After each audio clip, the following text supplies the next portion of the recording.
છૂટી દાળ માટે તુવેરની દાળ લેવાની, કોશિશ કરવાની કે થોડી વાર પલાળાય તો ઠીક છે, નહીં તો પછી ઇન્સ્ટા પોટમાં થોડી વધારે વાર માટે મૂકવાની, 15 મિનિટ માટે. અને બહુ પાણી નહીં નાખવાનું. એ પછી થઈ જાય એટલે એને આવી રીતના એકદમ ટોટલ ગ્રાઇન્ડ કરી નાખવાનું. આ ઘણી ઢીલી છે, થોડી ઢીલી રાખવાની જેથી એમાં મીઠું, હળદર અને હિંગ થોડી સરખી નાખવાની અને ગેસ પર થોડી વાર માટે રાખવાની. અર્પણ કરી દઈશું.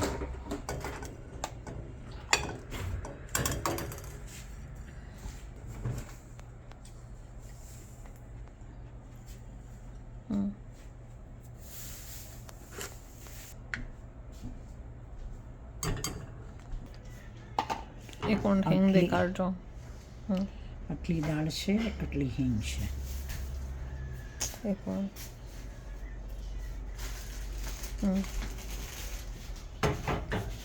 એકદમ સરસ સ્ટર કરવી પડે. કેમ સ્ટર કરવી પડે? બેસી જાય, તરત ચીટકી જાય નીચે. આજે એમની એનિવર્સરી છે. થર્ડ છે. અચ્છા, એનો કલર જો, હળદરનો કલર આવે.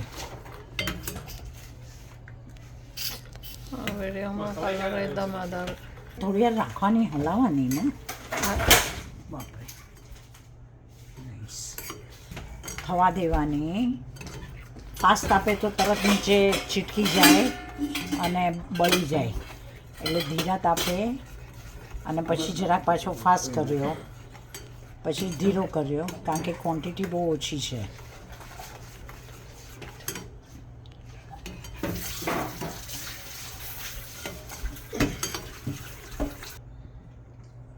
ઓકે, 1 ચમચી ના 2 ચમચી ના, 2 નહીં, જરાક. આ તો 1.5 ચમચી ક્વોન્ટિટી ખૂબ. 1.5 નહીં, એ 1 ચમચી બી પૂરી નહોતી. It was not full.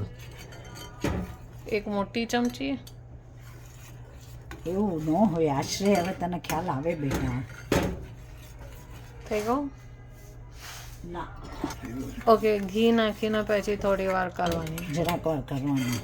Okay, અને સાઈડ પર બધું બહુ છીટકે, બધું નકામું જાય, એટલે એ સાઈડ પર બી હલાવ્યા કરવાનું. હવે છૂટી દાળ થઈ ગઈ આમાં.